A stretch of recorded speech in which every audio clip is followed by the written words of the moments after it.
Hello बच्चों, चलिए प्रश्न पढ़ते हैं। यदि समुच्चय ए जिसके अवयव 2,4,6 और समुच्चय बी जिसके अवयव 1,3,5,7 तथा समुच्चय सी जिसके अवयव 4,7,10,13, तब सिद्ध कीजिए कि ए मिलन बी सर्वनिष्ठ सी बराबर समुच्चय के अवयव 4,7।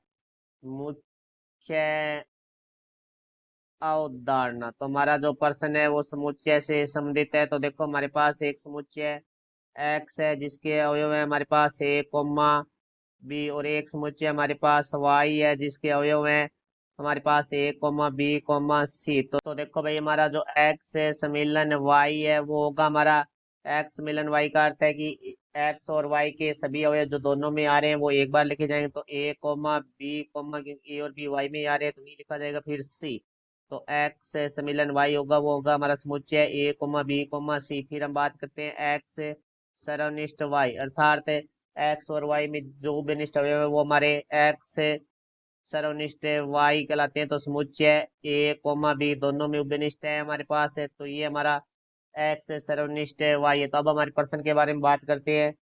तो प्रश्न में हमें समुच्चय ए दिया गया है जिसके अवयव है 2,4,6, और हमें समुच्चय बी दिया गया है जिसके अवयव है हमारे पास 1,3,5,7, और समुच्चय सी दिया गया है जिसके अवयव है हमारे पास 4,7,10,13। तो देखो, हमें जो सिद्ध करना है उसके अंदर ए सम्मिलन बी चाहिए। तो सबसे पहले हम ए सम्मिलन बी निकालेंगे। देखो, ए सम्मिलन बी का अर्थ है ए और बी के सभी अवयव जो दोनों में है वो एक बार लिखे जाएंगे। तो देखो, यहाँ से ए और बी में अवयव 1 है, कोमा 2 है, कोमा 3 है, कोमा 4 है, 5 है, कोमा 6 है, कोमा 7 है। तो ये ए और बी में अवयव है, तो ये हमारा ए सम्मिलन बी होगा। फिर ए सम्मिलन बी का हमारा सी के साथ सर्वनिष्ठ है, तो यहाँ से लिखेंगे ए सम्मिलन बी सर्वनिष्ठ सी। तो यहाँ से पहले हम ए सम्मिलन बी के अवयव लिखते हैं जो कि हमारा